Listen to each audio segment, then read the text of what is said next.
kan terpisah tuh buat recording. Nah, oke oke. Berarti udah pamit nih. Enggak, saya masih di sini sebentar. Oh, sampai jam 9. Oke oke. Siap siap. Oke. Wah, Farhan udah datang. Halo Farhan. Ya, ini Mas Debi, eh, kayak yang kemarin saya jelasin ya, via email. Kemarin saya baru bisa ngontak Mas Debi itu lewat email gitu kan. Saya coba cari sosmednya ada nggak ya. Juga ada. Terus apa lagi? Mas eh Bagus, Yami jangan ya, dipanggil Mas. Bang dong. gimana? Oh, Kang. Bang apa Kang? Bang. Oh, Bang. Siap.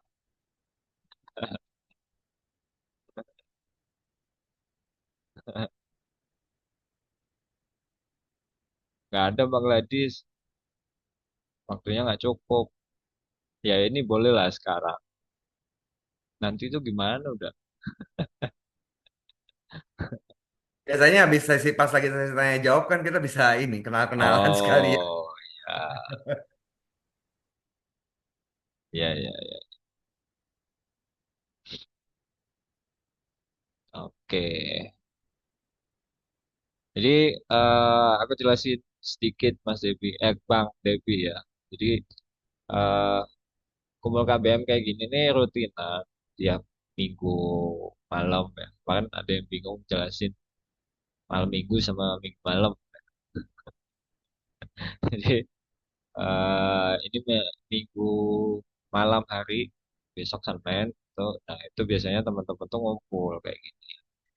Dan ada satu penulis yang diminta untuk sharing lah, gitu ya. Sharing bercerita seputar kepenulisan, medium, dan ini forumnya nggak cuma satu arah, jadi semuanya bisa nanya, bisa ngobrol, bisa konsultasi dan segala macam. Nah, kebetulan kemarin di daftar saya itu kan ini hari Minggu ini itu gilirannya Pak Debi seperti itu. Nah, ya kira-kira itu dan nanti nggak usah pakai PPT, nggak usah pakai materi dan gimana-gimana gitu. Pokoknya kita ngobrol, sayangnya atau mungkin teman-teman yang juga bertanya gitu. Mungkin ya biasanya saya sampai setengah 10. Dan ya kemarin memang kendalanya ngontak Bang Debi itu saya bingung gitu kan. Aduh, ini hubunginya pakai apa nih? Karena profil profil kan medium tuh anehnya memang kita tuh seakan-akan nggak bisa menghubungi penulis secara langsung ya. Nggak ada fitur DM. Oh iya, sinyal lah. Jadi seakan-akan kita tuh nggak ada fitur DM kan, nggak ada fitur DM. Karena nggak ada fitur DM, eh, akhirnya kita tuh nggak bisa hubungi eh, penulisnya. Nah, ada simbol surat gitu di profil Medium. Tapi itu kan untuk langganan newsletter ternyata, bukan untuk menghubungi. Biasanya kontakannya itu ya kalau yang saya tahu mungkin lewat respon atau lewat private notes gitu. Dan untungnya Bang Debi juga terdaftar di KBM. Kan.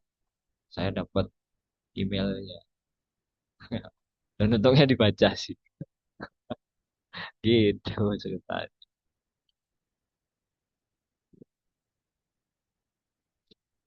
Oke, sambil nunggu 3 menit lagi ya, kita mulai gitu.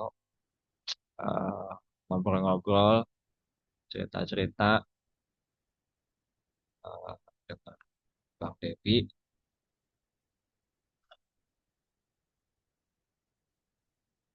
Hmm,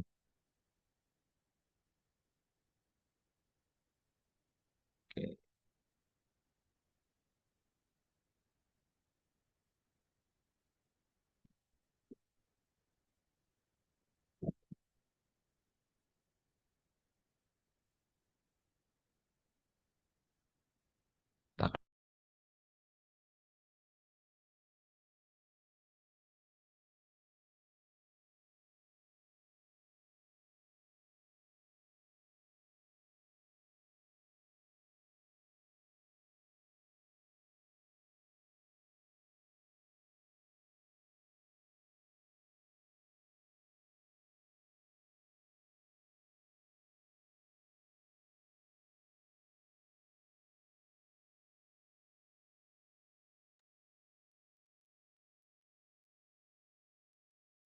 Bang Debi kalau saya lihat di profilnya Bang Debi itu berapa kali ya di internet. Saya nggak ngerti itu beneran Bang Debi atau enggak ya. Aktivitasnya di marketing ya. Gitu. Iya, bener, Mas Bagus. Saya di marketing. Terus sejak kapan?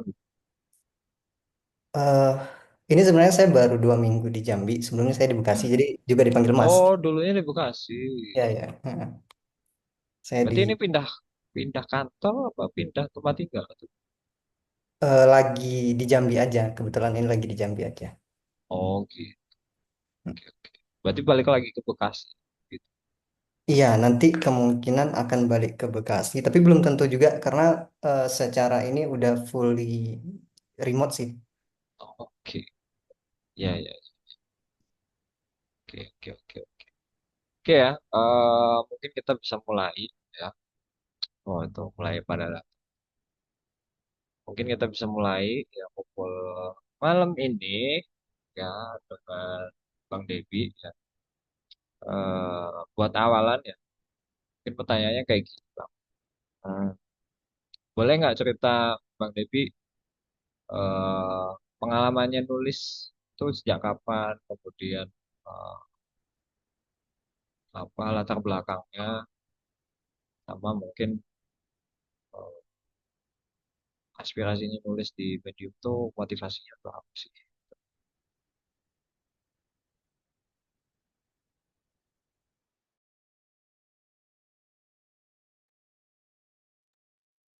Udah, Mas Bagus.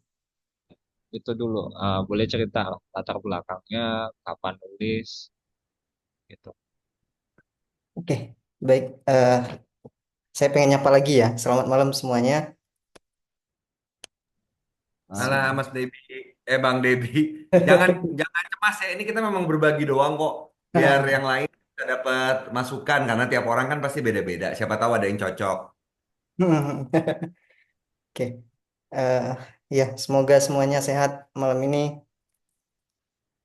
Jadi eh, mungkin saya bisa ngawalinya dengan saya itu gemeteran sebenarnya.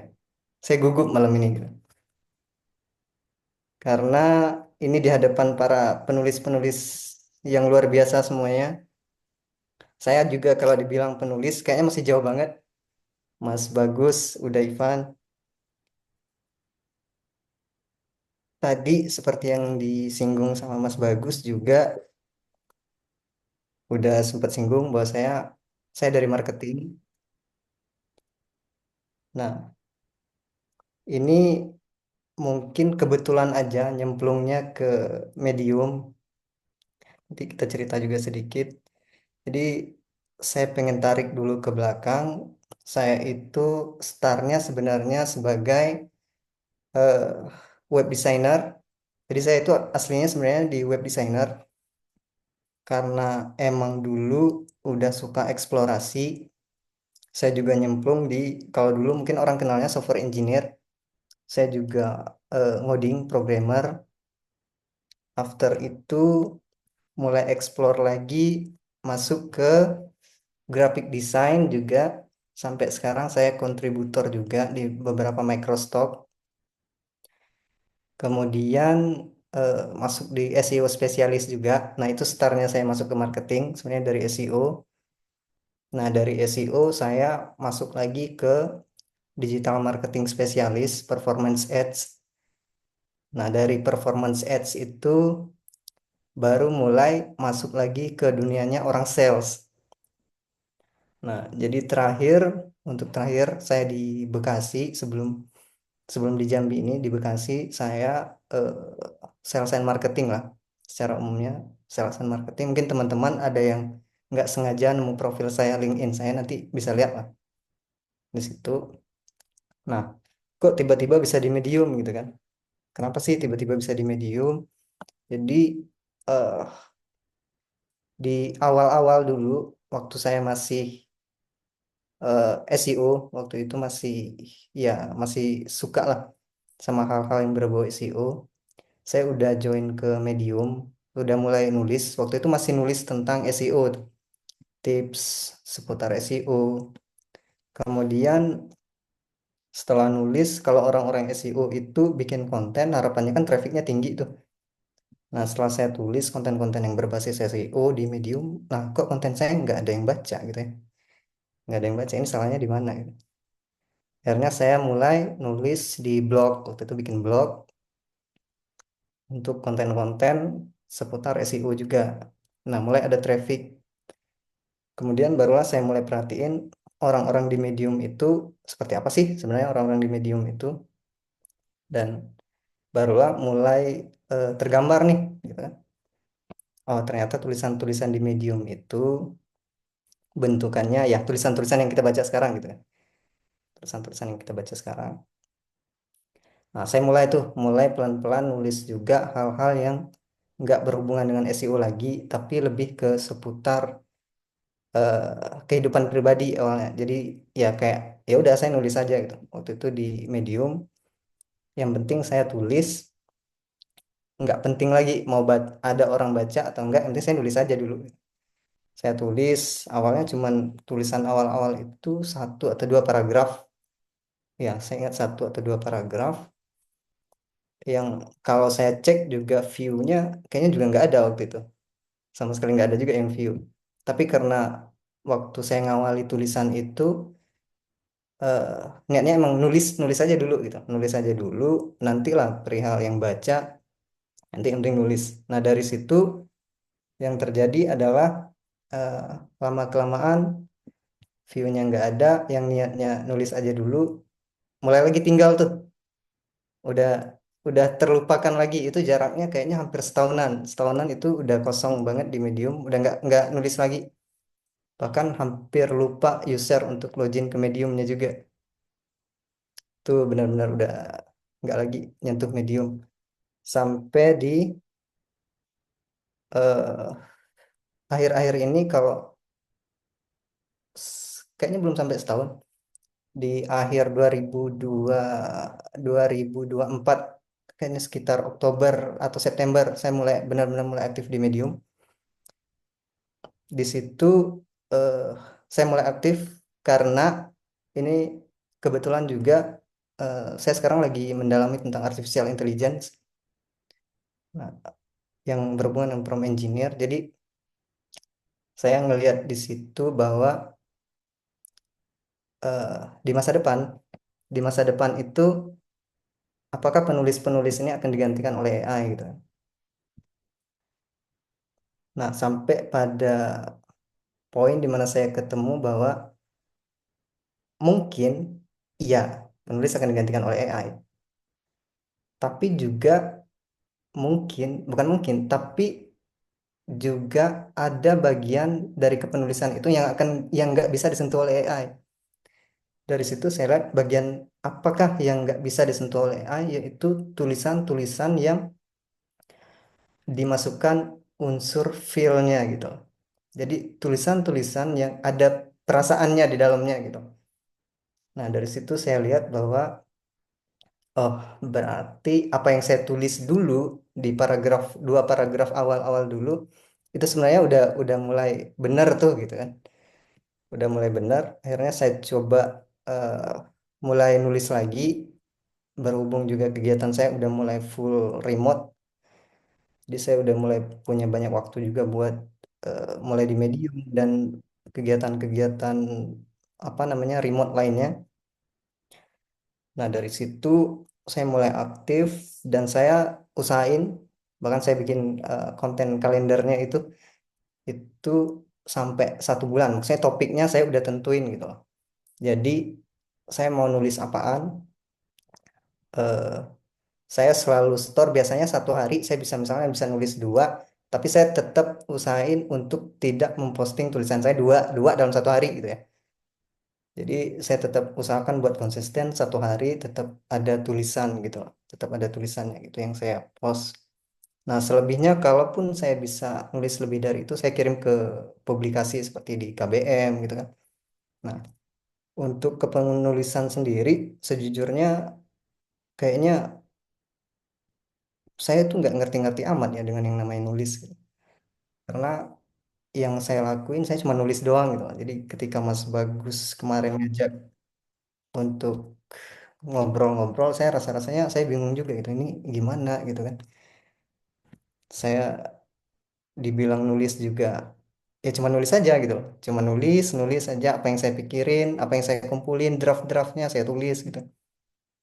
Nah, yang selebihnya ya saya nggak tahu lagi gitu kan. Itu di pembaca lagi gitu loh. Kalau emang tulisan itu nyampe ke pembaca, ya syukur gitu kan. Tapi yang saya yakini itu adalah tadi apa yang ditulis dengan hati rasanya pastilah akan sampai juga ke hati. Hmm, Mungkin itu Mas oke. Bagus untuk Menarik awal. ya, menarik ya. Sebenarnya di kumpul KBM tuh nggak harus yang sudah jago nulis juga gitu. Nah, Bang Debi ya. Jadi kumpul KBM memang undangnya bahkan hampir siapapun yang nulis di Medium. Jadi ketika ada profil yang menarik gitu kan, diajak untuk beberapa waktu lalu bahkan masih teman-teman yang masih mahasiswa seperti itu juga sharing di kumpul KBM kayak gini gitu. Nah, yang menarik dari Bang Devi kemarin adalah tulisan-tulisannya itu eh, kalau bisa saya bilang feeling banget, feeling banget, feeling terus bahkan. Nah, itu yang jadi menarik gitu kan. Dan itu yang salah satu dasar kenapa saya minta Bang Devi untuk sharing. Nah, eh berarti udah nulis apa ya?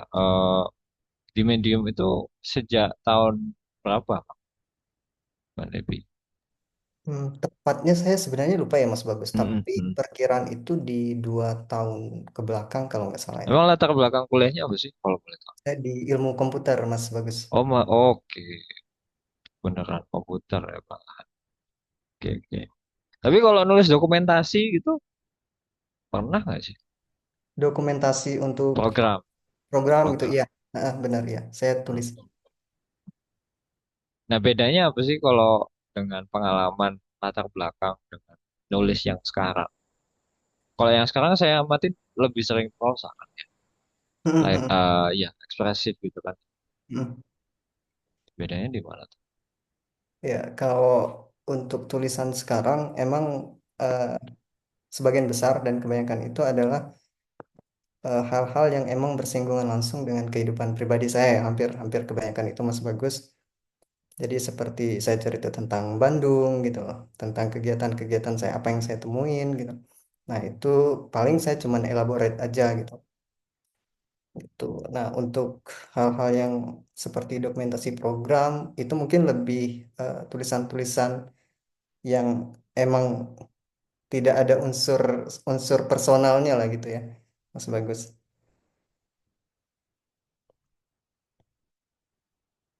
Berarti sekarang lebih anu ya, eksplorasi perasaan.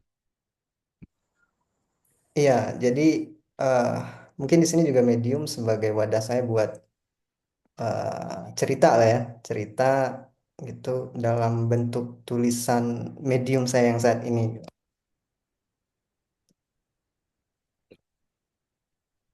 Oke. Sebenarnya saya coba kemas tulisan-tulisan saya itu cuman awalnya saya nulis buat dokumentasi saya gitu. Apa-apa aja yang sudah saya lakuin. Biasanya seperti itu di awalnya dulu. Cuman sampai ke sini saya udah coba mulai agak kembangin juga ke apa namanya? Seperti cerita dihubungkan ke fiksi juga ada beberapa juga tulisan Hmm, fiksi. lebih imajinatif gitu ya. Ya, benar. Heeh. Oke, oke. Oke, buat teman-teman yang lain mau yang nanya, Mas Debi kan banyak nulis prosa nih dan fiksi juga. Tapi di KBM eh, ya ya pertanyaannya di KBM akhirnya kayak gini Mas Debi. Kemarin itu saya ya sebagai editor gitu kan dengan Uda Ivan Lan itu sempat kebingungan juga gitu kan karena Mas Debi nulisnya itu prosa ya, prosa pribadi yang itu apa ya abu-abu antara ini fiksi ini fiksi kayak gitu. Nah, Itu emang disengaja atau boleh sharing? Mm-mm. Oke. Eh, Tadi seperti yang saya bilang tadi, Mas Bagus, hampir semua tulisan saya sebenarnya ada bagian kecil dari diri saya yang saya masukin ke situ, gitu. Nah, Hmm. jadi ketika itu nanti masuknya ke fiksi, itu emang karena tadi ada yang ditambahin gitu, ada yang dikembangin lagi. Nah, karena tadi saya udah sempat singgung juga bahwa saya ini sebenarnya nulis itu ya nulis aja gitu kan. Sebenarnya nggak ngerti-ngerti banget gitu sama teknikal nulis gitu. Jadi Mas Bagus, udah Ivan, mungkin akan sering banget ketemu tulisan saya yang saya kirim topiknya ini nggak nyambung gitu loh. Gitu. Ini nih nggak masuk di KBM, justru masuknya seperti di medium bercerita gitu kan. Ya, ya. Di eh, di beberapa publikasi luar juga saya sering juga tuh coba kirim tulisan, ternyata emang topiknya nggak nyambung gitu kan. Nah, karena tulisan saya itu awalnya emang saya tulis tanpa saya pikirkan lagi ini masuknya sebenarnya kemana gitu kan. Jadi yang penting saya tadi nulis saja, nulis kirim. Nah, ke sini barulah saya mulai mulai pelajari gitu kan. Mulai belajar juga, oh di KBM itu pengelompokan tulisannya seperti apa, seperti ini gitu kan. Hmm. Nah, ada tulisan-tulisan fiksi mungkin bisa di medium bercerita gitu. Oke gitu. Oke, Gitu Mas Bagus. menarik tuh, menarik ya. Karena nggak banyak juga Debbie yang penulis yang mencampur antara elemen nyata pribadi dengan imajinasi gitu ya. Sebenarnya ini jadi tulisan yang menarik gitu kan ya, karena eh, selama ini kan seakan-akan ada pemisahan antara temen yang nulis fiksi mungkin lebih kreatif antara dibanding teman-teman yang nulis non fiksi kayak gitu. Akhirnya jadi kubu, ya, kadang malah kontok-kontokan kayak gitu kan. Nah, itu gitu. Tapi ketika ada gaya dan teknik nulis yang bisa mencampurkan keduanya itu jadi menarik ya, untuk di pembaca-pembaca tertentu. Nah, itu yang buat KBM sebenarnya eh, itu jadi kasus naskah yang menarik. Tapi ketika KBM harus berkonsisten dengan standar, ini jadi sulit gitu. Nah, itu kemarin yang saya alami di Finlandia itu. Nah, Tapi terima eh, kasih sih, eh, Bang Debi sudah mau bercerita, sudah mau meluangkan waktu malam ini. Jadi saya sama Mas Bagus itu di belakang layar tuh sempat ini gosipin. Mas ini anaknya gimana Mas? Soalnya kan KBM itu kan memang non fiksi ya. Nah sementara untuk tulisan Bang Debi ini kami sempat berdebat. Ini beneran ceritanya dia atau ada bumbu-bumbu fiksinya? Eh, dari segi tulisan itu oke banget. Dari segi editor, sebuah publikasi yang tidak menerima tulisan fiksi, Bang Debi itu merepotkan. Mohon maaf ya. Tapi udah, sekarang saya dan Mas Bagus sudah paham. Paling yang akan kami lakukan nanti, ketika kami ragu ini fiksi atau non fiksi, kalau bukan Bang Debi kan juga lama-lama belajar ya bahwa yang fiksi sebaiknya dikirimkan ke medium bercerita, yang non fiksi ke KBM, oke. Nanti ketika mungkin lupa atau mungkin ya tadi kan karena proses kreatifnya itu ternyata memang bukan suatu proses kreatif yang sangat diatur, memang susah kan.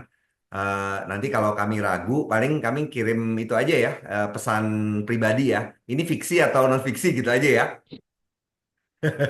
Siap, siap udah. Nah, udah oke. beres, Mas Bagus.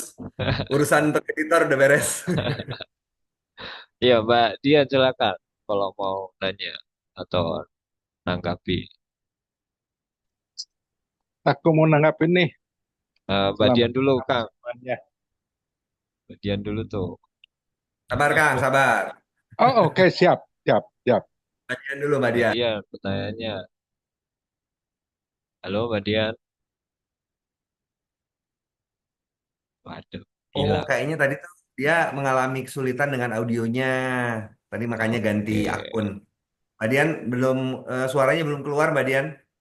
Kalau gini udah masuk belum udah? Oke, masuk, masuk. Oke. Harus teriak kayaknya. Oke, selamat malam. Bis. Iya, selamat malam teman-teman KBM, Mas Debi juga. Selamat malam, Mbak Dian. Ya, sebenarnya aku sempat ngalamin yang Mas Debi alamin, bingung untuk mau mengelompokkan tulisan aku sendiri ya, masuknya kemana. Dan itu aku sharingnya sedikit ya. Waktu itu pertama kali aku submit untuk jurnal kita. Jurnal kita itu kan ada 3 kategori ya, musings, poetry, sama fictions. Nah itu pertama kali aku submit ke mereka, aku sempat dapat notes dari editornya gitu. Ini tuh masuknya bukan ke sini tapi ke sini gitu. Karena waktu itu aku masih bingung. Jadi aku iya bisa relate lah sama kegalauannya Mas Debi. Terus pertanyaan aku, em, Mas Debi kan kalau aku explore akunnya itu memang kebanyakan nulis tentang feelings ya. Jujur memang pertama yang menarik perhatian aku sama akunnya Mas Debi ya itu tadi yang seperti yang bilang Mas Bagus, KBM menerimanya non fiksi sementara tulisan Mas Debi itu mostly about feelings gitu. Nah, tapi ke depannya apakah dengan segudang pengalaman yang sorry kok masih Bang Debi miliki yang seperti yang tadi Bang Debi paparkan di awal introductory, apa ke depannya ada rencana untuk sharing hal-hal yang em, bisa dibilang real atau tentang pengalaman-pengalaman sendiri yang mungkin bisa jadi insight buat teman-teman penulis dan pembaca gitu? Atau gimana ke depannya? Oke, itu aja. Makasih. Oke, sama-sama Mbak Dian. Ini saya langsung Mas Bagus atau gimana? Langsung aja, langsung aja. Oh iya, oke. Thank you Mbak Dian. Jadi ke pertanyaannya tentang next-nya, apakah akan ada insight-insight baru atau tulisannya masih seputar feeling-feeling itulah mungkin ya yang saya tangkap gitu. Eh, Kalau dari saya sendiri sebenarnya udah ada Mbak Dian. Jadi saya pengen juga untuk sharing, contohnya hal-hal seperti apa namanya terkait latar saya gitu loh. Saya akan cerita tentang artificial intelligence itu di KBM gitu kan. Nanti akan kita masukkan itu seperti apa AI di dunia kepenulisannya gitu loh. Nah itu dari saya udah ada sebenarnya Mbak Dian. Eh, Cuman eh, saya belum tahu, lagi-lagi saya belum tahu ini akan kapan saya apa realisasikan gitu.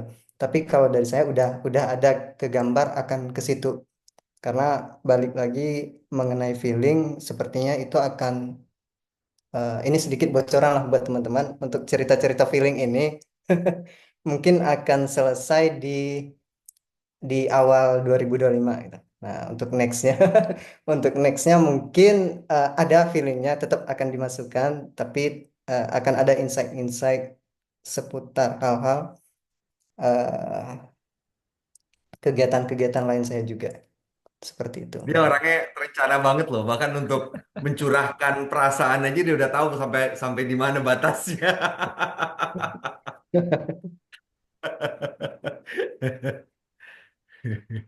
Sebelumnya Mas Devi kalau nulis di mana selain Medium atau di website pribadi? Mungkin di Wattpad gitu atau di mana? eh Dulu saya sempat nulis bikin blog juga, di blog Ah, saya tulis. Nah, waktu itu masih, ya namanya kita masih main blog, masih main Google AdSense ya dulu. Nah, oke. Google AdSense, cuma kan orientasinya waktu itu kan beda ya. Iya, iya, Ketika nulis iya. itu orientasinya gimana caranya trafficnya setinggi-tingginya, mau kontennya Oh, apa gitu kan. Nah, cuman ketika kesini-kesini saya udah fokusnya kalau untuk nulis hal-hal ini di Medium doang. Kemarin sempat saya nulis di website pribadi juga. Saya ada develop web pribadi, cuman eh, untuk ngimbangin antara nulis di Medium sama di website pribadi itu isinya juga hampir-hampir sama, hampir-hampir sama. Jadi saya putuskan sebenarnya saya akan fokus di Medium aja gitu. Akan fokus di Medium dan sedangkan untuk website pribadi nanti saya coba develop untuk yang lain lagi mungkin gitu. oke, oke, oke. Ya, Kang Dede tadi ada pertanyaan nggak?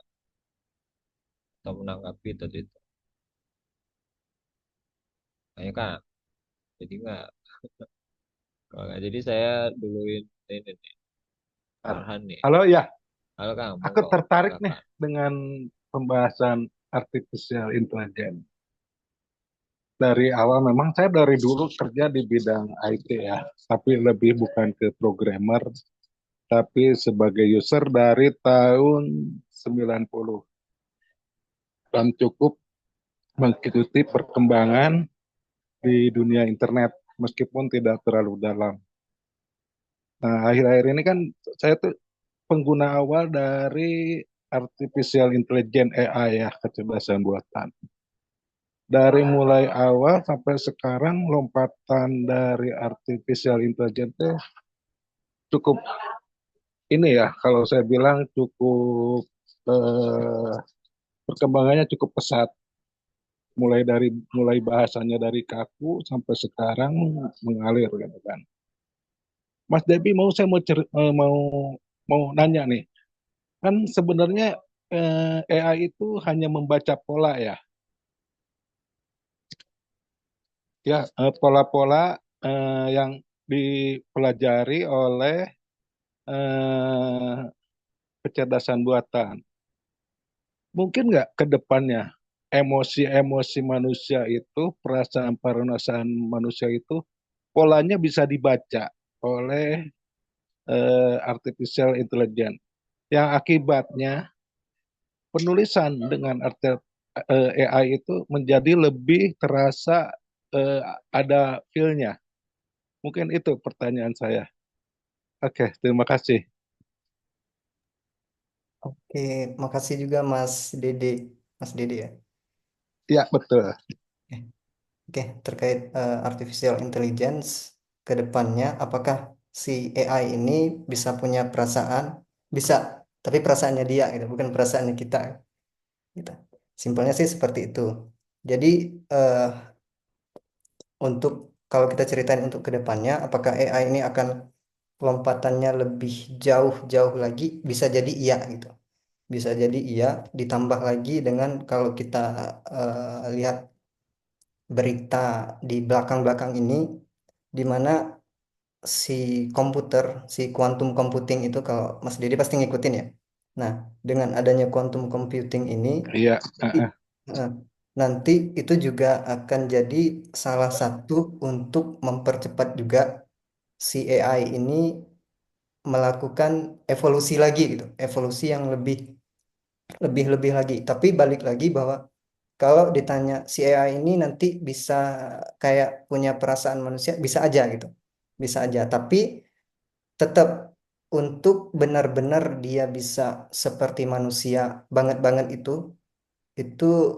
eh, kalau saya pribadi ya, saya pribadi bisa bilang sejauh ini yang saya tahu itu masih akan jauh-jauh, masih jauh gitu loh. Perjalanannya masih jauh banget Mas Dede. Makanya saya berusaha untuk di setiap tulisan saya itu supaya tidak sama seperti tulisan AI harus ada unsur feelingnya gitu. Gitu. nah, itu yang saya maksud. Karena sampai sekarang bagi saya bahwa untuk bertarung dengan AI itu cukup reward, cukup sulit. Nah, cuman ada bagian di mana kita bisa menang dengan AI yaitu feeling gitu. Nah, untuk saat ini si AI itu belum belum punya itu gitu. Nah, Ah, tapi kalau ditanya ke depan bisa jadi Mas Dede. maksud saya gini, masalahnya kan perasaan itu membentuk pola ya, Mm. betul. Nah, AI sendiri itu membaca pola. Contoh gini, misalnya marah. AI mungkin nggak tahu kata marah itu digunakan untuk apa. Tapi dia belajar dari data-data bahwa pola marah itu begini loh ekspresinya keluar. Itu kan. Pola sedih begini loh nah, ekspresinya keluar.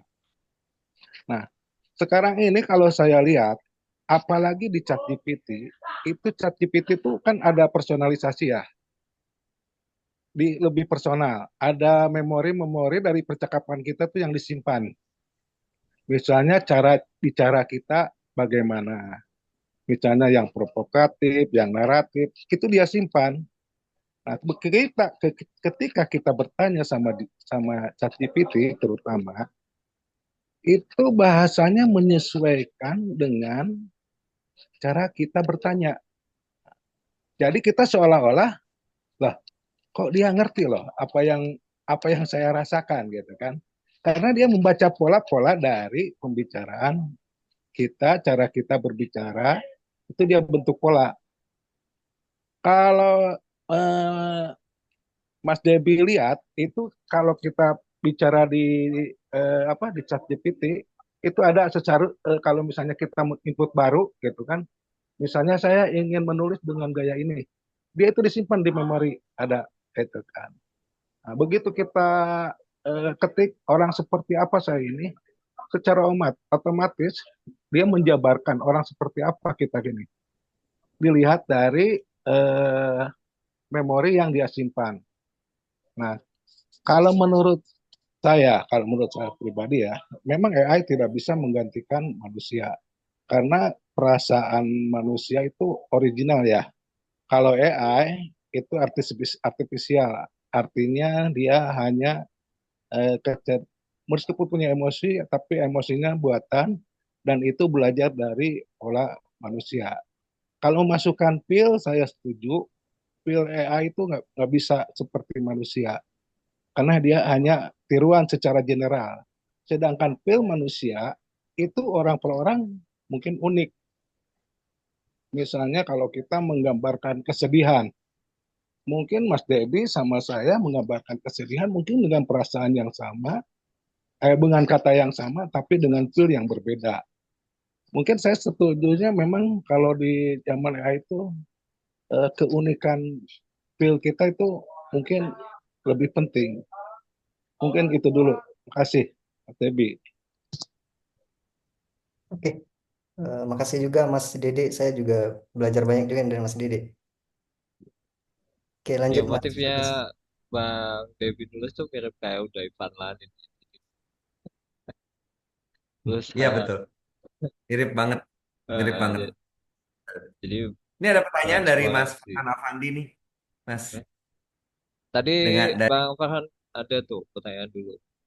Eh, dengan banyak, saya izin bacakan ya, dengan hmm, banyaknya pengalaman pekerjaan Bang Debi, apakah itu memudahkan Bang Debi menulis dengan lebih mengalir? Ada efek nggak antara pengalaman Kerjaan. kerja yang beragam terhadap kelancaran menulis? Eh, kalau yang saya rasakan sepertinya enggak juga ya. Karena sebagian besar tulisan saya itu enggak ada hubungan juga sama kerjaan gitu kan. Justru Eh, lebih ke hal-hal di luar kerjaan gitu.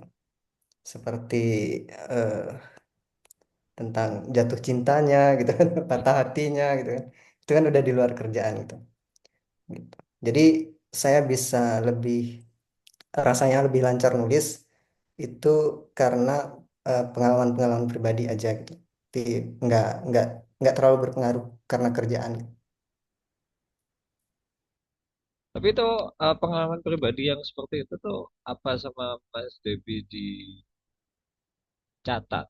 Maksudnya dicatat nih kan ada beberapa orang yang mungkin pengalaman personal sangat privat itu ditulis di diary atau di jurnal pribadi gitu. Apa Mas Devi juga ngelakuin itu? Ya, Mas Bagus, saya punya jurnal pribadi juga. Hmm. Saya setiap kejadian-kejadian biasanya saya selalu catat gitu kan. Saya selalu catat, nanti ya saya biasanya saya baca-baca dulu kan. Biasanya sebelum tidur saya baca-baca dulu. Nah, ini kayaknya nih bisa nih buat buat dijadiin medium ntar dielaborate gitu kan, kayak gitu. Oke, betul. Berarti. Tapi secara pribadi ada saya tetap ngelakuin. Saya izin memberi sedikit tambahan apa ya, pengetahuan saya kepada Kang Dede tadi ya. Yang pertama mengenai apakah kita sudah punya model perasaan yang memungkinkan itu untuk dibaca oleh mesin. Setahu saya itu upaya pertama manusia untuk bisa mengenali rasa, eh, untuk membuat mesin mengenali rasa itu dalam sebuah bidang ilmu yang disebut analisis sentimen, sentiment analysis. Ya. Di dalam analisis sentimen itu sekarang sudah dipakai pada beberapa alat itu mereka bisa merangkaki, crawling, kiriman-kiriman di Twitter misalnya. Terus mereka bisa menentukan ini terhadap dengan kata kunci merek tertentu ya.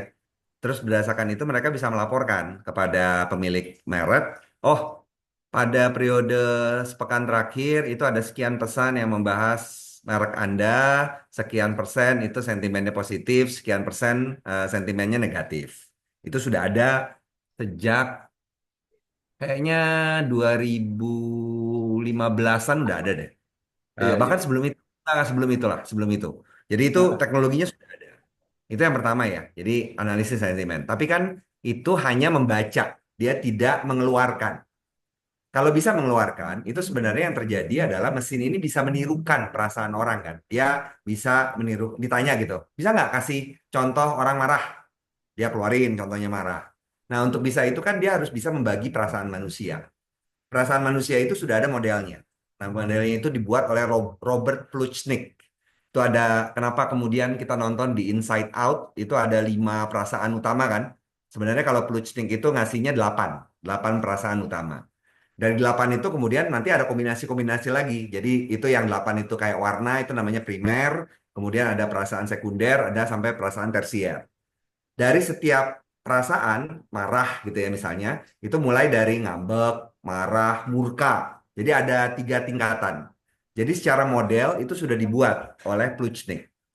Yang diperlukan itu sebenarnya ada seorang rekayasawan komputer yang cukup iseng untuk menerjemahkan karyanya Plutchnik ini menjadi memasukkannya ke pikirannya si AI ini. Harusnya kalau mau bisa seperti itu. Secara spesifik kemudian dia akan mengatur AI ini nanti bisa marah, bisa sedih, takarannya berapa banyak, itu juga modelnya sudah ada. Harusnya jadi itu bisa, cuman saya nggak tahu seberapa gila ilmuwan AI untuk bisa memasukkan itu. Harusnya sih ada yang cukup gila. Saya aja kalau punya kemampuan, saya pasti akan memasukkan itu. Kalau saya sebagai Ya masih betul ya. sebagai Heeh. program komputer ya. Nah, terus perkembangan terbaru itu cloud, Claude ya. Cloud itu sekarang sudah menyediakan fitur di Sonnet kalau nggak salah, Sonnet di 3 model ya Sonnet kalau nggak salah. Heeh. 35. Nah, Sonnet 35 kita bisa Heeh. memasukkan, kita bisa bikin ruang sendiri. Lalu di ruang itu kita kasih tuh tulisan-tulisan, nggak usah tulisan kita, tulisan Khairil Anwar. Kita masukin, habis itu kita minta tolong buatkan puisi tentang langit dengan gayanya Khairil Anwar. Dia udah bisa. Sebenarnya eksperimen itu sudah dilakukan oleh Mas Martin Suryajaya. Itu apa penyair sekaligus juga filsuf. Dia dia itu waktu Pacar Merah Solo tahun 2023, 2023 enggak nih ya 2023 dia bikin itu. Dia bikin eksperimen, dia bikin mesin kosong LLM. Satu dia masukkan puisi Rendra, satu lagi dia masukin puisinya Khairil Anwar. Dia bilang sudah cukup bagus. Itu dari model LLM yang tahun 2023. Jadi sebenarnya kekhawatiran Kang Dede tadi itu sebentar lagi akan terbukti sih kalau menurut saya. Nah, pertanyaan saya nih, Mas Uda Ipang, posisi manusia tuh di mana kalau keadaan udah seperti itu? Kalau Nah, saya gitu. baca ya tulisan terakhir dari petinggi, saya lupa siapa yang bilang gitu ya. Petingginya LinkedIn kalau nggak salah, saya baca berita ya. Dia bilang itu akhirnya dia bilang waktu waktu awal kan dibilangnya emosi dan kreativitas kan. Kalau sekarang kata petinggi LinkedIn ini ada 2 hal, kepemimpinan dan empati. Tapi kalau saya rasa ya, empati itu sekarang juga si ChatGPT udah bisa. Saya kalau lagi pusing gitu ya, daripada saya cerita ke istri saya terus malah diomel-omelin, saya curhat aja ke ChatGPT. Saya ini sebenarnya lagi sakit kaki. Cuman saya nggak mau ngaku ke istri, soalnya gini gini gini. Oh iya, udah tenang aja ya. Ini bisa gini gini gini. Dia udah ada empati gitu loh, kalau menurut Betul, saya. betul, betul. Jadi kayaknya nanti tinggal kepemimpinan. Nah, saya nggak tahu nih. Kalau kan sebenarnya kan bener kata Kang Dede tadi bener banget. Semua itu bisa dipelajari dengan pola. Nah, pola kepemimpinan ini yang kita harus bongkar. Pemimpin itu sebenarnya isi otaknya apa? Kenapa dia bisa mengambil keputusan A, bukan keputusan B? Itu tinggal cari polanya aja sih. Oke, udah mencerahkan sekali nih, Kumaya. Jadi, Saya saya jadi sepakat. lebih tahu. Semuanya semuanya itu masalah pola. Nah, masalahnya pola itu pertama kadang-kadang ada yang tidak ada pola, satu itu. Yang kedua, selalu aja ada anomali kan. Bahkan Ya, dalam betul. sebuah statistik pun itu kan selalu ada yang disebut dengan outlier atau pencilan. Nah, eh, mesin itu saya belum kebayang mesin itu tiba-tiba dengan segitu ada polanya, tiba-tiba dia punya pemikiran kayak Steve Jobs yang bikin Apple. Itu kan benar-benar outlier banget kan, benar-benar pencilan banget. Nah, itu yang saya belum tahu bagaimana caranya dia menemukan pola-pola itu. Oke, udah Tambahan. benar. Makasih. Jadi saya nambah Tapi wawasan mungkin nih. anu ya, kita apalagi di konteks kayak penulis ya, mungkin ya eh, kayak yang dilakukan Mas Devi ya, atau Daivan juga gitu kan. Kita kayaknya perlu lebih banyak mengeksplorasi sisi-sisi insting gitu ya, supaya ya pertama sih supaya tidak terpola, karena tiap orang tuh punya, kalau Steve Jobs kan bilang connecting the dots ya, kita ada pengalaman pribadi masing-masing, kemudian itu jadi langkah mencil dari titik yang sebelumnya, biasanya seperti itu. Jadi ya makanya ketika kami eh, menghadapi naskahnya Mas Debi itu sebenarnya bukan masalah ini naskahnya jelek Mas gitu kan ya. Tapi karena ini benar-benar menguji insting gitu ya. Menguji insting dan eksploratif sekali. Dan sebenarnya saya waktu awal-awal menerima naskahnya Mas Debi sebelum ada Uday kayaknya ya. Itu saya suka dengan cara berceritanya, kemudian penarasiannya, penulisan prosanya bagaimana. Karena itu sedikit kiasan gitu kan, tapi juga ada eh, sisi-sisi faktual seperti itu. Itu kan jadi menarik ya. Apalagi kalau dengan latar belakang saya yang jurnalis, yang itu sukanya baca jurnalistik sastrawi gitu ya. Itu cara-cara bercerita yang eh, memang saya coba lakukan gitu. Sama gitu. Ketika baca tulisan dengan teknik yang sama gitu, saya coba tiru. Itu kenapa beberapa kali saya juga masih berlatih ya, masih terus berlatih untuk eksploratif dalam menulis. Jadi nulis saya sendiri juga latar belakangnya juga pemasaran. Jadi, selama ini nulisnya untuk tujuan-tujuan komersial, tapi tujuan komersial itu kan konkret ya. Tujuan akhirnya adalah bisa eh, bikin penjualan atau enggak. Nah, sementara kalau di rekan-rekan bahkan di para guru pemasaran selalu mengatakan kalau tulis itu bukan untuk nyeni gitu ya. Ya kan ya. Tulis itu kalau untuk pemasaran, untuk komersial jangan bikin yang nyeni. Tapi memang kreativitas butuh butuh sisi-sisi seni tadi. Nah, katanya ketika baca tulis buku itu menarik dan eh, bisa sangat ditiru. Karena memang sebagai editor publikasi standar tertentu, memang ya otomatis harus konsisten kan ya, dengan itu saja yang bikin apa ya pertimbangan dengan udah kemarin itu gitu Mas Dev. Oke, teman-teman mau ada yang nanya silakan ya, atau mau eh, bertanya Mas Debi proses kreatifnya bagaimana, mungkin mencatat hal-hal pribadinya itu bagaimana, karena biasanya kuncinya kalau yang di feeling atau eksploratif seperti itu biasanya di catatan pribadi ya. Udah Ivan Lanin pun juga saya lihat catatan pribadinya itulah yang menentukan bagaimana caranya udah bercerita. Tuh. Oke, Mas Jeffrey mau nanya silakan atau nanggepin.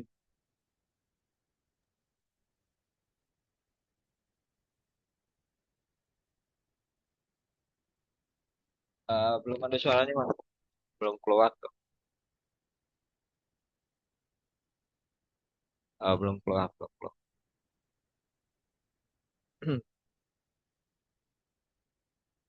Coba lagi. Belum Saya keluar. rasa ya ini Jeffrey ini Udah belum. sengaja biar Mas Bagus merasakan perasaan kami tadi. Halo, halo. Enggak.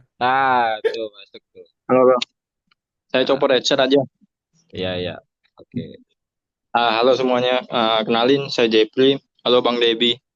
Halo Halo. semuanya. Mungkin singkat aja sih. Saya jarang ngobrol sebenarnya sih. Agak grogi. Nggak apa-apa. Ngelatih public speaking juga. Oh ya, saya mau nanya ke Bang Debi. Mungkin gini sih. Dari tadi kan dari backgroundnya IT kalau nggak salah, sistem informasi dan lain. Kalau di medium tulisannya kebanyakan feeling, kebanyakan tulisannya prosa.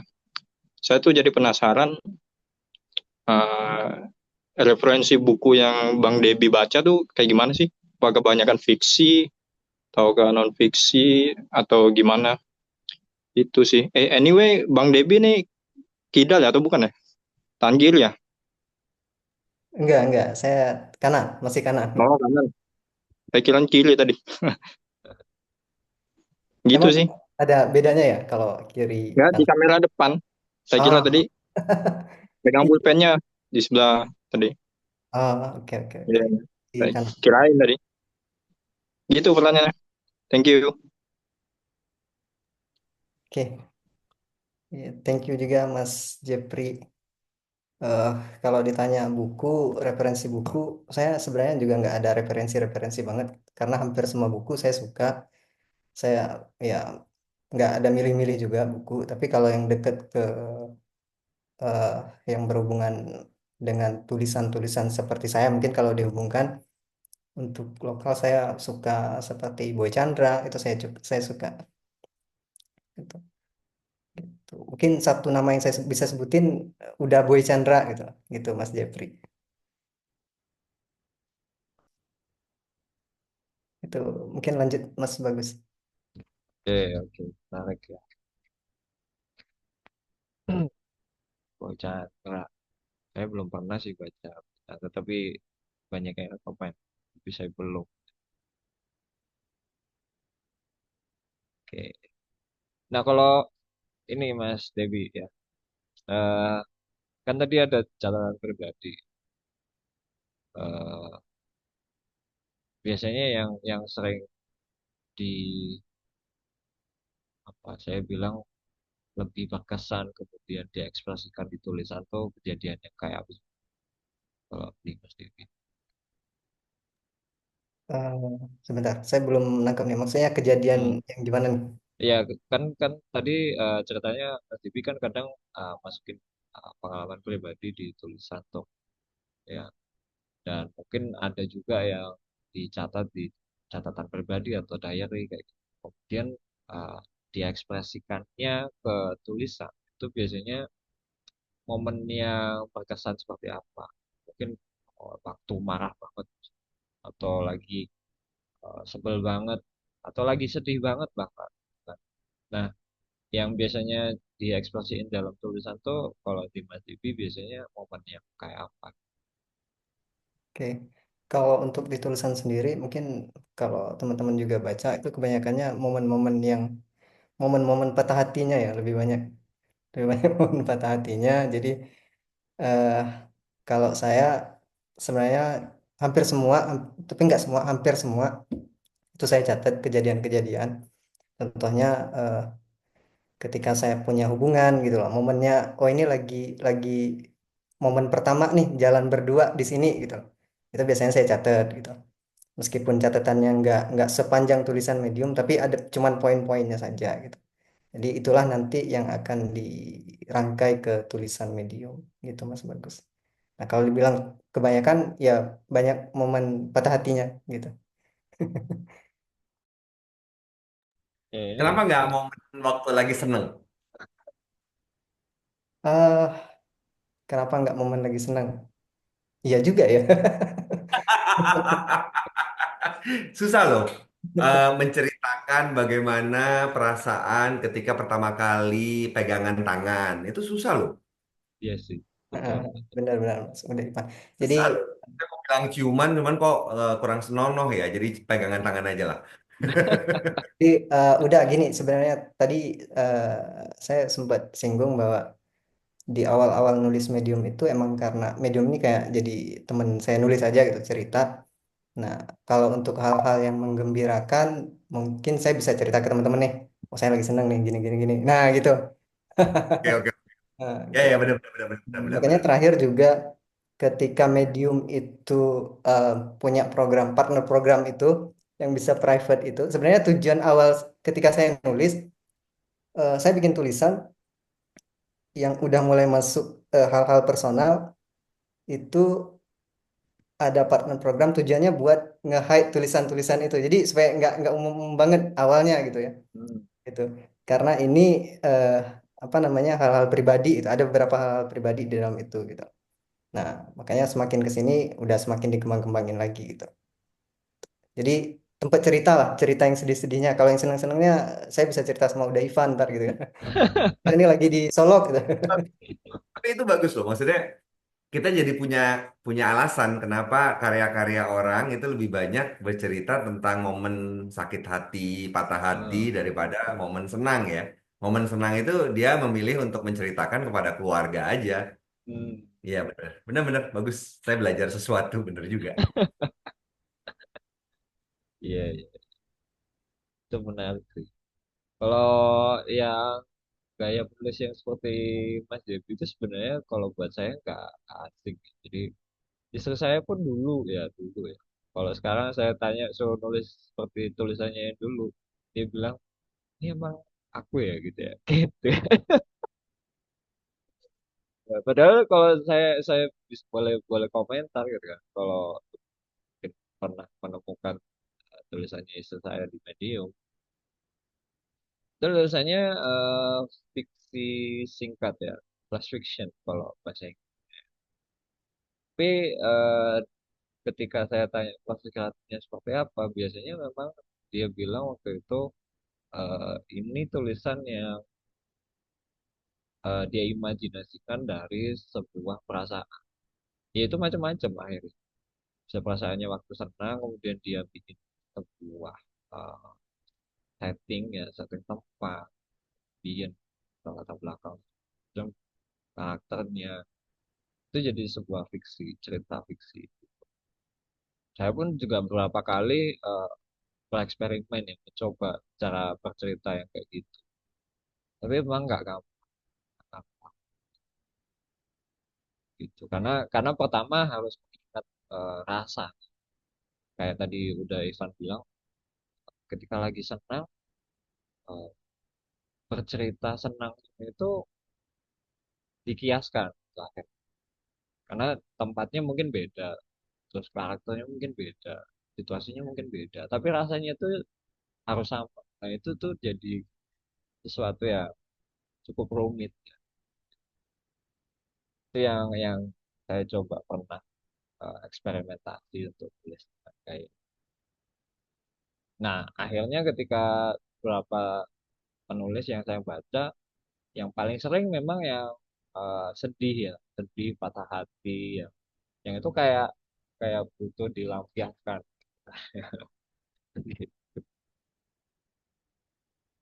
Oke, Nia nanya, angkat tangan, silakan. Iya, saya pengen nanya ini sih, ada dua pertanyaan. eh ini sharing ya, siapa aja boleh respon gitu. Nah, yang pertama itu sebenarnya pertanyaannya berkaitan sih. Nah, yang pertama itu sebaiknya dalam dalam menjadikan medium sebagai personal branding. Nah, mending kita itu menentukan niche kita duluan atau memang apa ya kayak kita itu ingin dikenal sebagai apa duluan di medium atau ya sebaiknya kita itu lihat dulu pasar itu yang seperti apa dulu. Misal kalau medium sekarang karena adanya MPP berarti pasar itu lagi butuh informasi terkait MPP. Nah, kita nulis tuh tentang medium, MPP dan sebagainya dulu. Atau ya kita misalkan branding, misalkan dengan latar belakang saya sebagai mahasiswa komunikasi, jadi ya saya jadikan medium itu terkait opini, terus sharing-sharing tips terkait komunikasi dan sebagainya. Nah, apakah yang seperti itu? Nah, ini nyambung ke pertanyaan kedua, soalnya saya merasa kayak pengen mendiarikan sebuah medium saya kayak udah Ivan gitu ya. Tapi ada satu momen di mana saya tuh mikir, kok kayaknya kalau dibikin ngomongin kayak dibikin diary gitu kayak terlalu personal ya. I mean kayak batasan antara ruang privat sama ruang pribadi ruang pribadi sama ruang umum gimana dong jadinya. Terus kayak masa orang mengenalku sebagai orang yang patah hati mulu nggak kelar-kelar ya Allah kok nggak move on kayak gitu. Ada ketakutan seperti itu meskipun ya mungkin secara kemampuan itu aku bisa di situnya gitu. Jadi dua pertanyaannya adalah yang pertama kita itu tentukan branding kita dulu atau mengikuti pasar. Nah yang kedua bagaimana cara mengatasi ya itu tadi apakah kita bikin boundaries yang jelas dulu bahwasanya oh iya ini didiarikan oh yang ini tuh apa namanya eh kayaknya nggak apa-apa deh misal meskipun nanti mungkin efeknya adalah pembaca kita akan merasa nih orang kok kayak patah hati dulu nggak kelar-kelar ya soalnya itu kejadian di saya jadi gini sedikit cerita ya saya itu apa ngirim ke publikasi sebelah ke jurnal kita itu apa ya tulisannya kayak kayak urusannya tuh terkait patah hati mulu kan dan itu sempat dibaca bolak-balik sama udah sampai sama udah tuh ditulis oh saya habis baca punya Mbak Nia yang ini terkait hubungan ya Allah malunya kayak gitu jadi merasa kayak ini diawasi bokap sendiri nih ceritanya nih gue nih gitu dia jadi cerita itulah intinya. Oke, Mas Devi yang mungkin punya sudut pandang pasar juga mirip dengan saya. Mungkin ada perspektif dari Mas Devi dulu. Oke, Mbak siapa tadi? Mbak Mbak Nia. Mbak Nia. Eh, saya coba nanggepin dari perspektif saya ya, Mbak Nia. Jadi kalau ditanya kita tentuin niche-nya dulu mau gimana nih bagusnya gitu kan untuk personal branding. Kalau di saya secara pribadi sebenarnya lebih ke kita ini si medium tujuan nulis di medium tuh buat apa gitu kan. Misalnya apakah ini akan kita masukkan unsur kerjaan kita di sini, emang mau personal brandingnya di medium, itu jawabannya iya, kita tentuin niche-nya. Kalau tujuannya personal branding di medium gitu. Tapi kalau seperti yang saya lakukan, itu kan saya cuma nulis doang gitu loh. Saya cuma nulis apa yang saya pikirin saya tulis sampai eh ya itu patah hatinya nih sampai 2025 Mbak nih masih ada patah hati. Jadi saya nggak terlalu mikirin niche juga. Jadi jawaban saya yang nomor satu kalau dari saya itu ya kita tentuin. Kalau untuk personal branding kita tentuin. Kemudian yang nomor dua itu mungkin dari Mas Bagus nanti yang lengkapin ya. Saya cuma satu doang yang terkait niche-nya. Karena kalau udah nyangkut personal branding ya dari sisi orang marketingnya ya iya kita harus nentuin gitu. Gitu lah. Thank you. Lanjut Mas Bagus. Oke, oke. Ini mungkin jadi banyak dilema buat penulis antara nulis di medium itu untuk ekspresif, itu juga macam-macam bisa kan, terlatih. Ya kan namanya praktis publik itu juga ada dan juga yang ada juga yang untuk karir sekaligus. Ada beberapa jurnalis itu yang tulisnya di atau dia mempublikasikan semua tulisan itu di banyak tempat. Nah, eh, kalau jawaban normatif dari segi pemasaran itu sama seperti apa yang dibilang. Kita perlu apa? Perlu menemukan ya segmentasi dan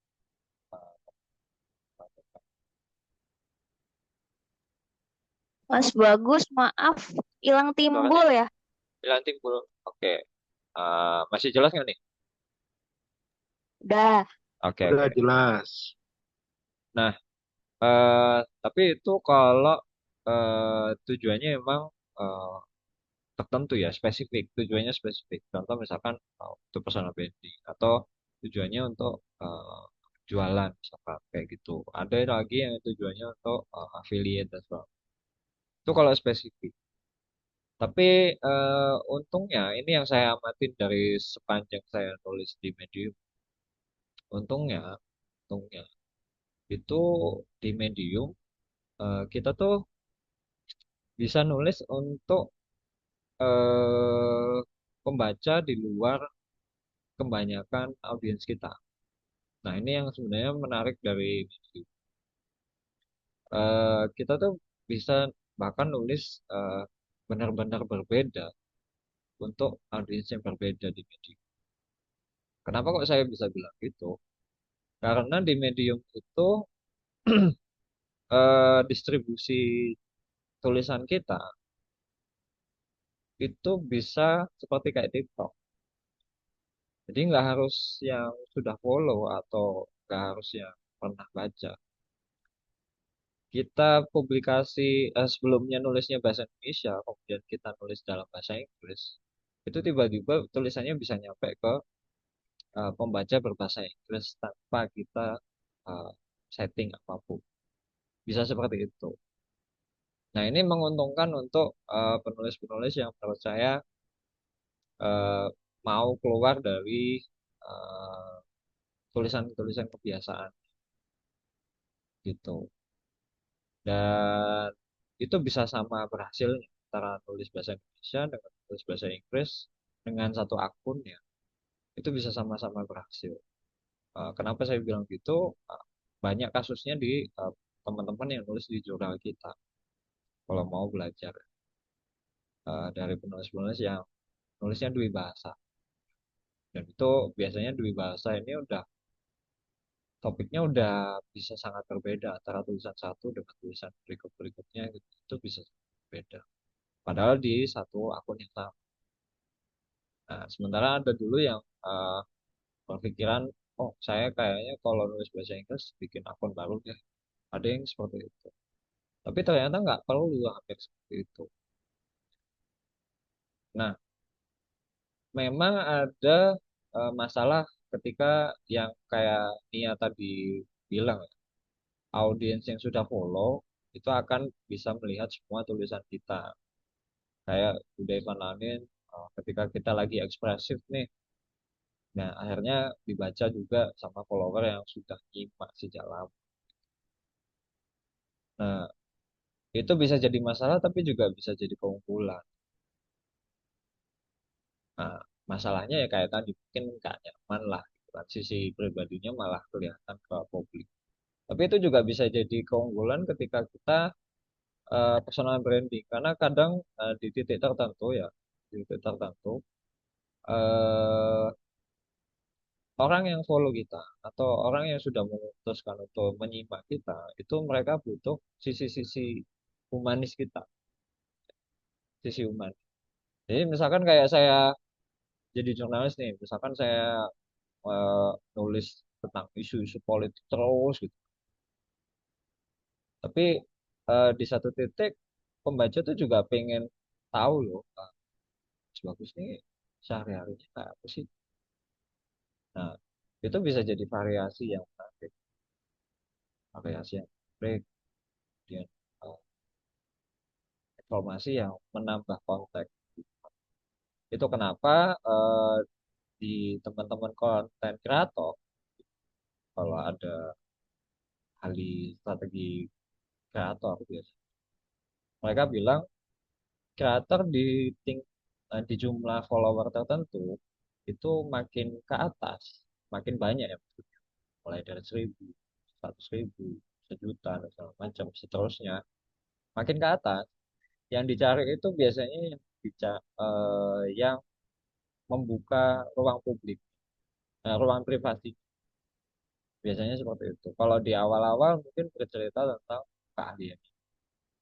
Makin ke atas, makin ramai. kita biasanya bicara malah ruang privasinya, pribadinya gimana, dia aktivitas ngapain aja kayak gitu.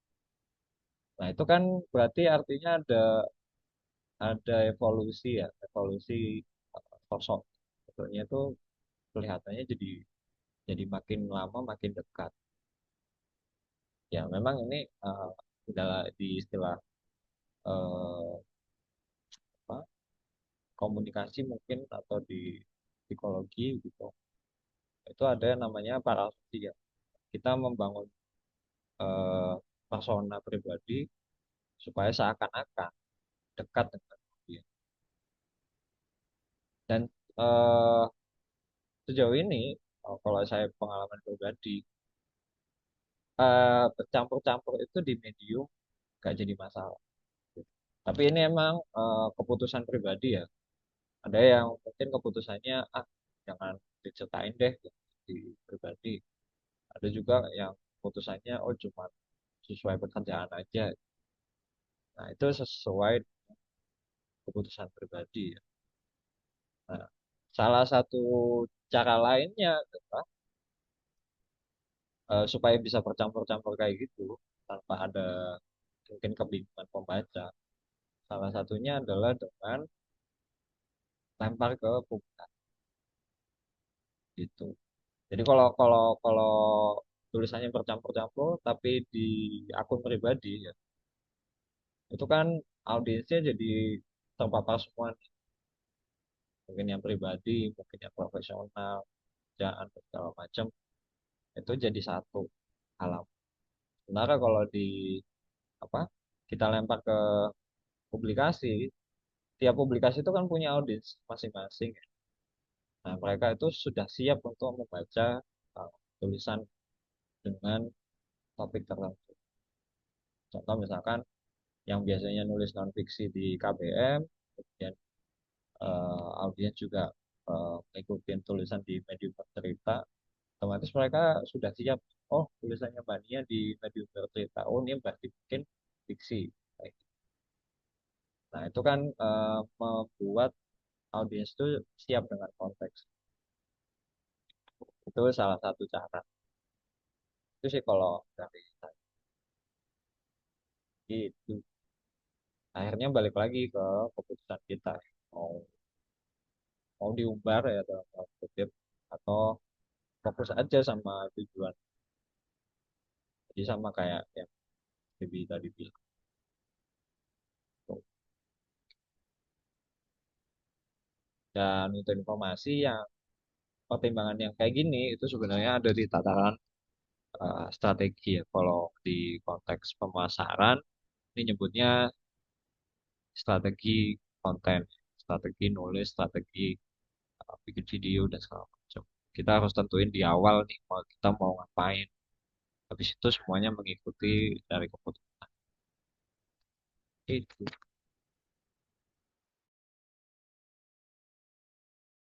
Ini mungkin yang teman-teman mau sharing, mau nanya,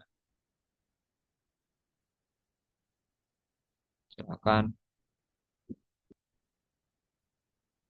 Mbak Iswa, Mbak Sekar, Ya, Mas Mbak Bagus, Rifa, eh, ah, mau silakan. menyampaikan, saya sebenarnya juga setuju dengan yang Mas Bagus sampaikan tadi, bahwasanya baru 2 bulan terakhir ini kan saya aktif kembali menulis di Medium. Sedangkan saya juga masih kebingungan untuk mencari konten yang pas, yang sesuai dengan diri saya, dan juga tujuannya biar pembaca juga nyaman gitu. Karena masih bingung, saya akhirnya mengikuti konten-konten di publikasi yang ada di Medium, seperti kalau mau menulis non-fiksi yang dikatakan seperti Mas Bagus tadi, mengirimkan di KBM, kalau mau fiksi ke Medium bercerita, kalau mau seputar Islami, mau kirim ke publikasi Islam Indonesia. Kemudian kalau tentang perkuliahan ke dunia kampus dan lain-lain gitu. Jadi enak kan ya kalau banyak publikasi itu kita tinggal apa Menyesuaikan kayak konten. kayak belanja toko gitu ya. Kita punya barang apa nih taruh sini ya gitu kan. Betul. Iya, Gitu. sambil masih nyari konten, jadi untuk sementara kirim-kirim ke publikasi dulu gitu. Oke, menarik tuh ya. Jadi bahkan teman-teman yang mau nulis bahasa Inggris pun tinggal nyari publikasi yang kira-kira kita pengen publikasiin di mana. Karena publikasi bahasa Inggris bahkan jauh lebih banyak lagi. Kita tinggal milih yang mana yang peluangnya kita bisa, misalkan kita bisa lolos, terus mungkin pembacanya cukup oke, gitu. Itu kita tinggal milih. Dan kemarin laporan dari Medium kan mereka bilang di Medium itu ada udah puluhan ribu publikasi, gitu. Ya mungkin yang aktif mungkin cuma seribuan lah gitu kan ya. Tapi tetap aja kita sebagai penulis perlu seleksi. Itu. Ada lagi mungkin nih ada Mas Baskara ya. Baru pertama kayaknya ikut. Ada Pak Sekar, silakan bertanya mau ngobrol.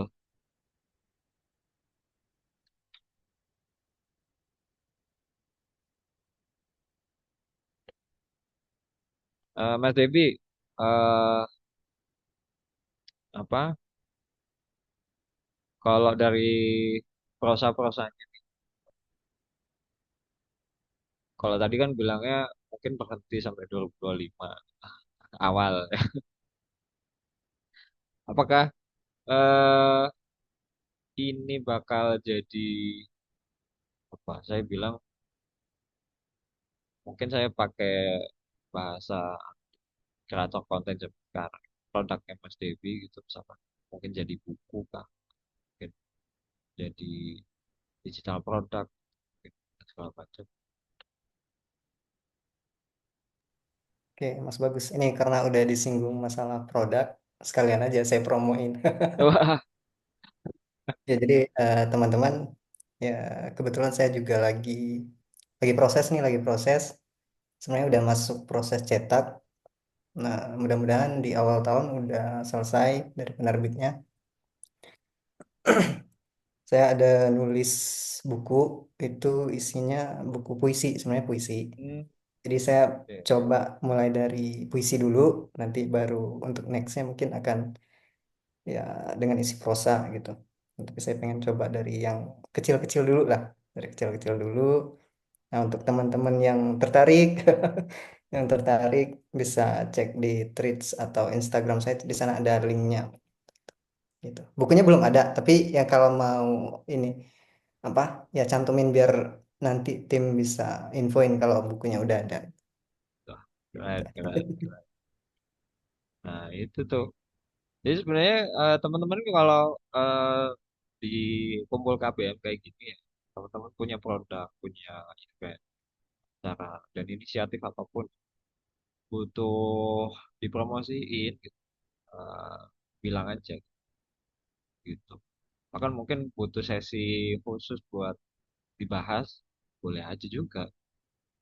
Gitu. Karena ini ruang publik ya, jadi KBM jadi apa ya istilahnya jadi inkubator lah gitu, ya, buat dukung karyanya teman-teman mau launching apa, bikin program apa, termasuk bikin publikasi kan beberapa waktu lalu publikasi-publikasi baru itu uh, pendirinya atau inisiatornya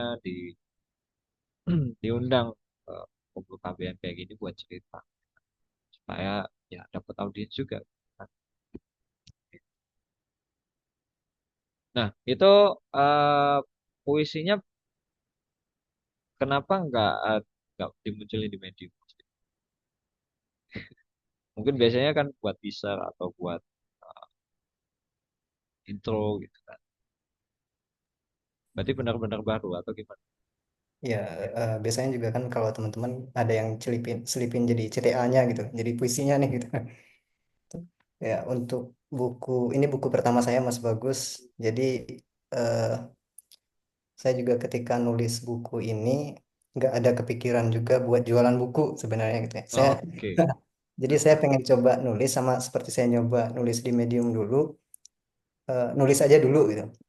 Jadi ketika saya nulis buku, saya bikin draftnya, saya coba gimana sih rasanya nulis buku gitu ya. Terus prosesnya akan seperti apa aja gitu. Di awalnya saya coba-coba dulu, coba-coba, terus komunikasi sama penerbit, ternyata bisa jadi buku. Nah, sampai sekarang proses cetak juga saya sejujurnya belum ada kepikiran buat jualan buku juga ya. Itu pun nanti ini nyambung ke Mbak Dian juga mengenai pre-order. eh, saya pengen lihat dulu nanti dari penerbit. Nah, kalaupun jualan mungkin akan saya limpahkan ke penerbit atau mungkin nanti KBM mungkin gitu kan. Gitu. Oke, oke. Kalau saya pribadi, saya belum ada kepikiran buat jualan buku sih sebenarnya. Nah, kalaupun nanti dijual itu dari penerbit. Nah, cuman emang ada beberapa nanti saya usahain ada beberapa sampel buku yang akan ya saya pengen sebenarnya saya pengen bagiin ke teman-teman gitu. Cuman saya pengen lihat dulu nanti stoknya ada berapa gitu. Itu Mas, bagus. Oke, oke. Makanya Wah, saya ini nggak boleh selipin nih. CTA. Ditunggu nih. Oke, siap. Nah, ngomongin soal buku ya. eh, Sebenarnya dulu KBM ada program bikin antologi.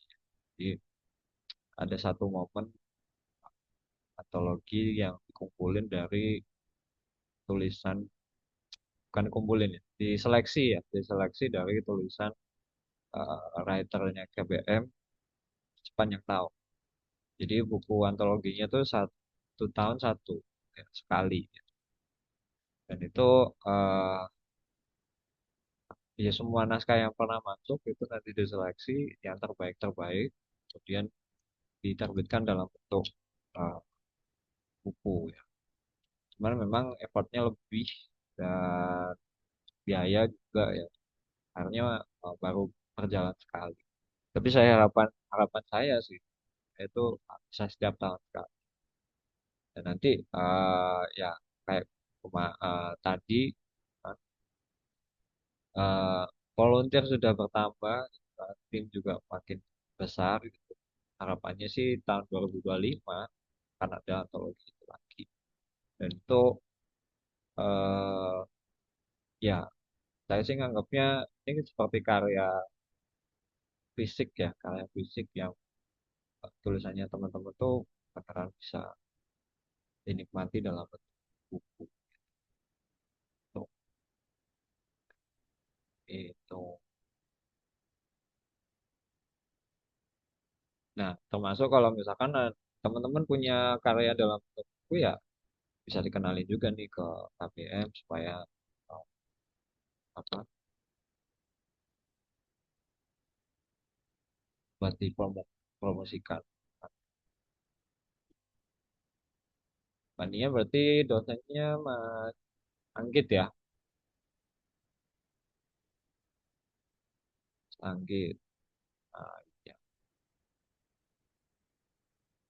Mas Anggit tuh ya tuh salah satu tulisan yang masuk di antologi. Dan itu free untuk ya, free untuk para penulisnya ya. Mungkin bayar cuma ongkirnya gitu. Oke, karena ini udah jam 9 lebih ya, udah mendekati setengah 10. Kalau ada yang mau nanya, mau nanggepin lagi, atau mungkin sekitar Mas Debi juga mau nanya ke saya juga silakan. Jadi ini forumnya juga nggak menuju Mas Debi doang gitu. Ke saya juga boleh, ke teman-teman yang lain juga boleh.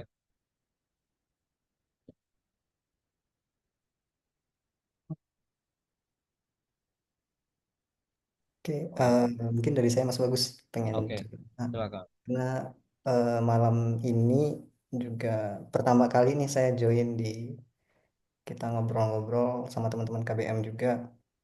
Terus saya juga masih banyak belajar tentang KBM, pengen tahu juga gitu. Nah, mungkin ini udah pernah dibahas, tapi saya belum dapat gitu kan info. Saya pengen pengen tahu di 2025 nanti kira-kira eh, ada apa nih atau ada program-program apa nih kira-kira dari KBM gitu kan. Nah, Gitu. Itu Mas oke. Bagus. Eh, 2025 sih eh, kemarin KBS sudah open call. Jadi nambah tim lah, tim apa gerak manajemen, editor pun juga ditambah. Jadi harapannya makin banyak naskah masuk juga. Kemudian KBM tahun 2025 itu berusaha untuk jadi lebih muncul secara publik di luar medium. Tujuannya adalah ya makin banyak nih orang-orang Indonesia yang bisa bahasa Indonesia, penulis berbahasa Indonesia di medium. Walaupun nulis di medium kan bisa bahasa Inggris, tapi KBM fokus di menarik tempat.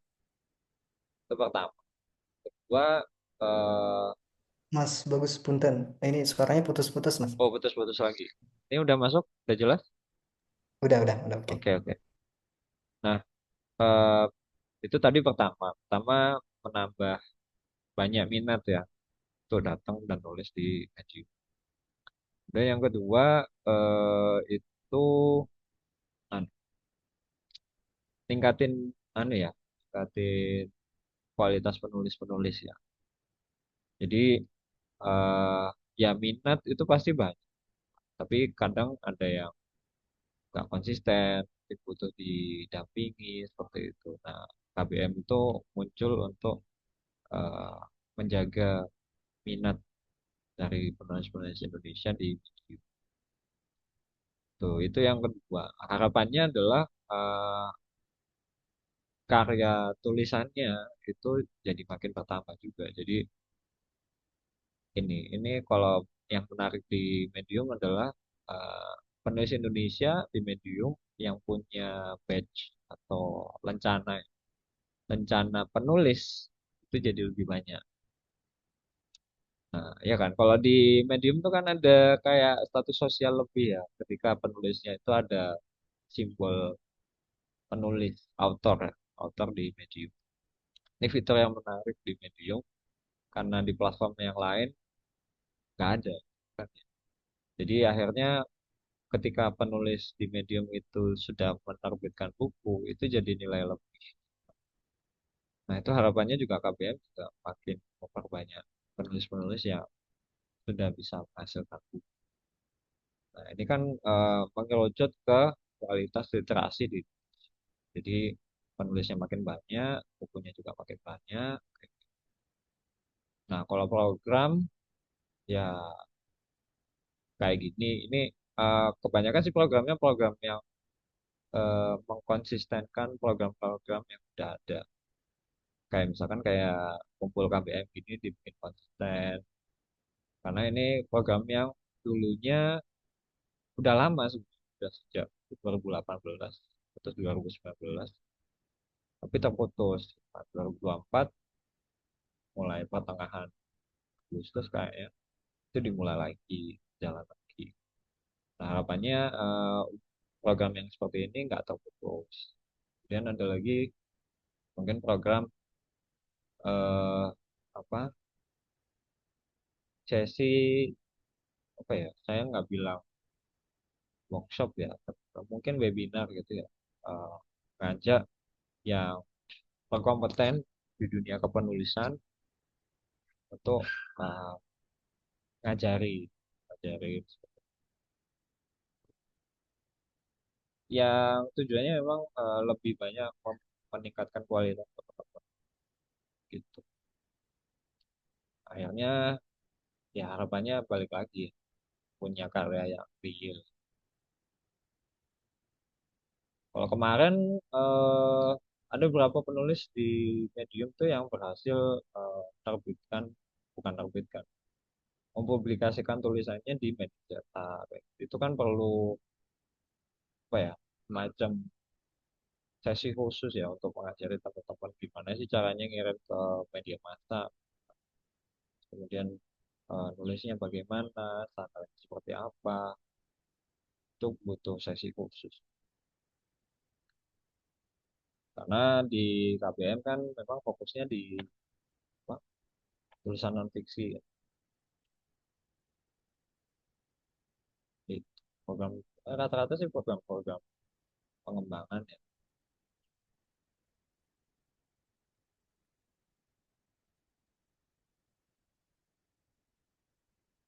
Gitu sih Mas. Eh, Depan saya coba intip ya. Saya nggak hafal, jadi saya perlu intip. Minggu depan itu,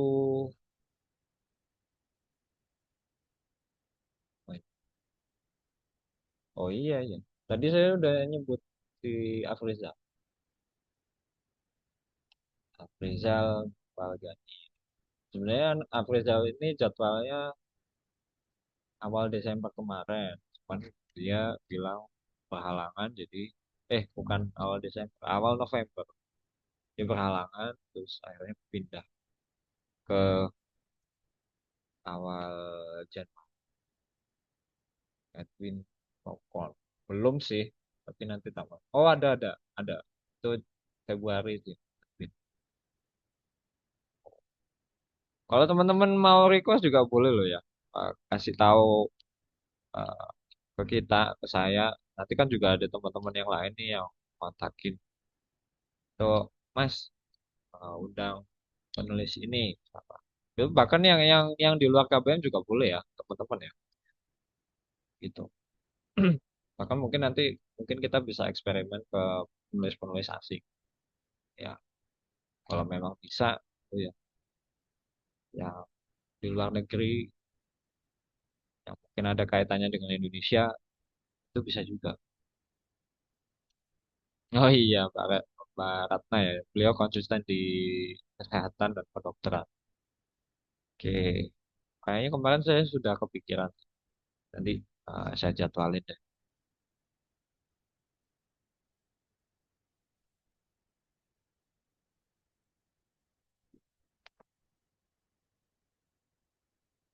Oke, ada lagi? Nah, ini yang jadi tantangan tuh teman-teman yang nulisnya pertama anonim, kemudian tulisannya modelan Mas Debi ya, eh, prosa-prosa ya, detail pribadinya tuh nggak kelihatan. Saya sih berharap bisa mendatangkan mereka gitu, dengan mungkin petunjuk-petunjuk yang terbatas gitu. Tapi nanti eh, kalau ada yang seperti itu, saya minta bantuan teman-teman sih. Ya. Kalau ada petunjuk gitu ya, buat kontak mereka, bantu juga. Ya kan?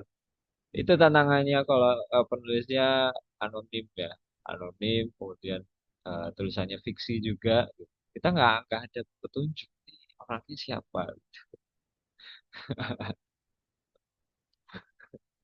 Jadi ngundangnya juga akhirnya jadi agak sulit. Saya juga berharap sih bisa datangin kayak kebanyakan sih mereka mungkin sastrawan atau juga ya, tapi namanya anonim ya, bisa siapa.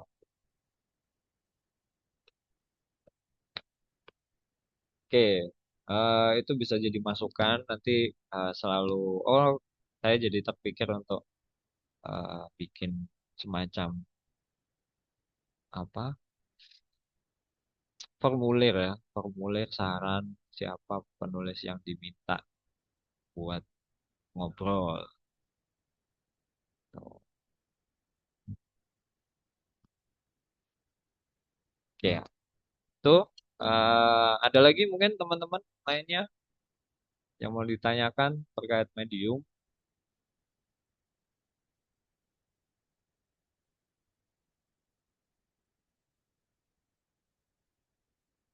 atau ke Mas Debi juga. Mas Debi, saya boleh, Mas Bagus. Silakan Kang. Oh, Mas Debi orang Bandung ya? Sempat tinggal di Bandung, Mas Dedi.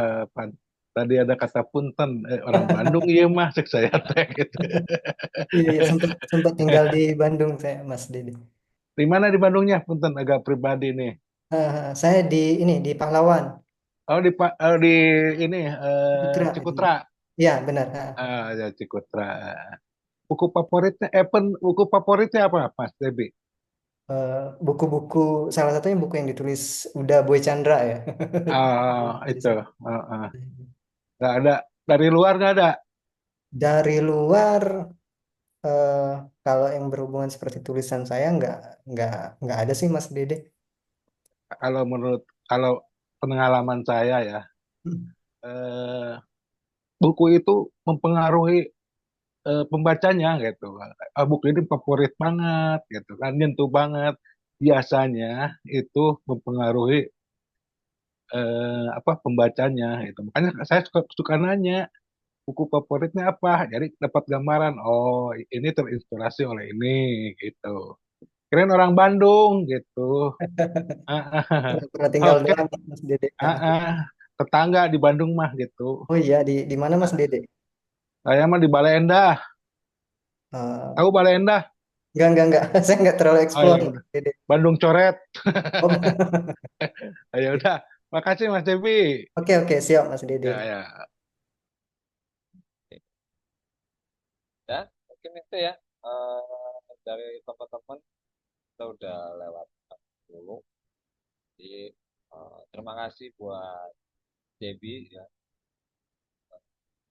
waktunya, kesempatannya, dan saya mohon maaf ya udah ngontaknya dadakan terus lewat email juga gitu kan. Emang dari kemarin beberapa waktu lalu saya coba jauh hari tapi mau nggak ketemu-ketemu nih yang sempat saya buat kayak apa salah tapi ya udah bisa datang hari itu. Terus ya buat teman-teman yang lain juga udah datang, makasih dalam meluangkan waktu hari Minggu tapi tahun baru liburan juga. Mungkin besok ya mungkin ada yang besok masih masuk selamat beristirahat di apartemen. eh, Agatha selamat berkarya, selamat tulis, sampai jumpa di pekan depan. Terima kasih. Assalamualaikum warahmatullahi Waalaikumsalam. Waalaikumsalam. Selamat istirahat, teman-teman. Ya, selamat istirahat semuanya. Selamat hari Senin kerja lagi. Aku mah pengangguran.